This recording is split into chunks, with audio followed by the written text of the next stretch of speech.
Monsieur le président, monsieur le ministre, madame et monsieur les rapporteurs, chers collègues, nous voici de nouveau rassemblés pour aborder un sujet qui n'en finit pas de cristalliser les tensions chez les élus, l'usine à gaz du ZAN. La simplification est un thème qui me tient à cœur, simplification des normes pour nos entreprises, mais aussi simplification pour nos élus et nos concitoyens. La proposition de loi visant à instaurer une trajectoire de réduction de l'artificialisation concertée avec les élus locaux s'inscrit totalement dans cette démarche. Un aménagement durable plus économe en foncier est évidemment capital. Mais nous ne devons pas pour autant altérer les dynamiques de nos territoires, qu'elles soient liées à l'habitat ou au développement économique. Le foncier économique est le parent pauvre du ZAN. La construction de logements est plus intéressante d'un point de vue financier pour les communes et elles en ont besoin. Mais le développement d'entreprises et d'industries sur nos territoires est coûteux en foncier à l'heure où nous devons faire des choix. Je salue d'ailleurs les exceptions établies à l'article 4 par la commission. Toutefois, je suis aussi parti d'un constat très breton.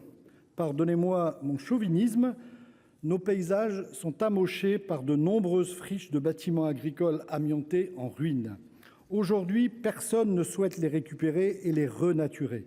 Les retraités agricoles ne peuvent pas financer la renaturation avec leur petite pension. Et est-ce vraiment rendre service à un jeune agriculteur que de lui transmettre un bâtiment amianté à réhabiliter? Face à cela, des élus locaux souhaitent mener une expérimentation au sein de leur territoire qui nous montrera encore une fois que l'intelligence collective peut permettre d'innover dans l'intérêt de tous. C'est d'ailleurs le sujet d'un amendement que j'ai déposé, inciter à la renaturation des friches agricoles amiantées en échange de droits à construire dans les ZAE. 1. Cela permet de rendre des terres renaturées aux agriculteurs. 2. Cela supprime des verrues qui polluent visuellement nos paysages. 3. En échange, grâce à l'obtention d'un droit à construire, cette opération est donc totalement autofinancée, ce qui est à souligner dans le contexte financier que nous connaissons.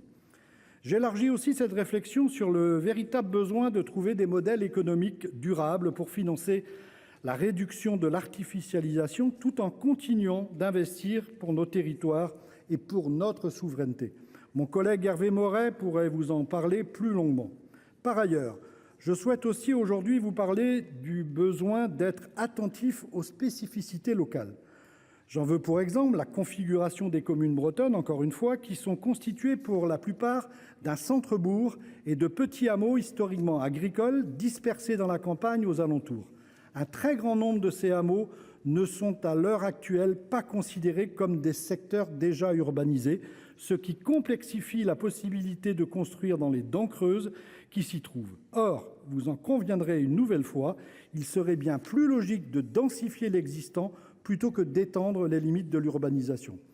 Pour cela, il nous faut prendre en compte les particularités de chaque territoire. La PPL Trace qui nous est proposée ici s'inscrit dans cette dynamique en permettant une territorialisation des décisions plus importantes. Pour ces raisons et pour celles évoquées par mon collègue Franck Menonville, le groupe Union Centriste votera en faveur de ce texte. Merci.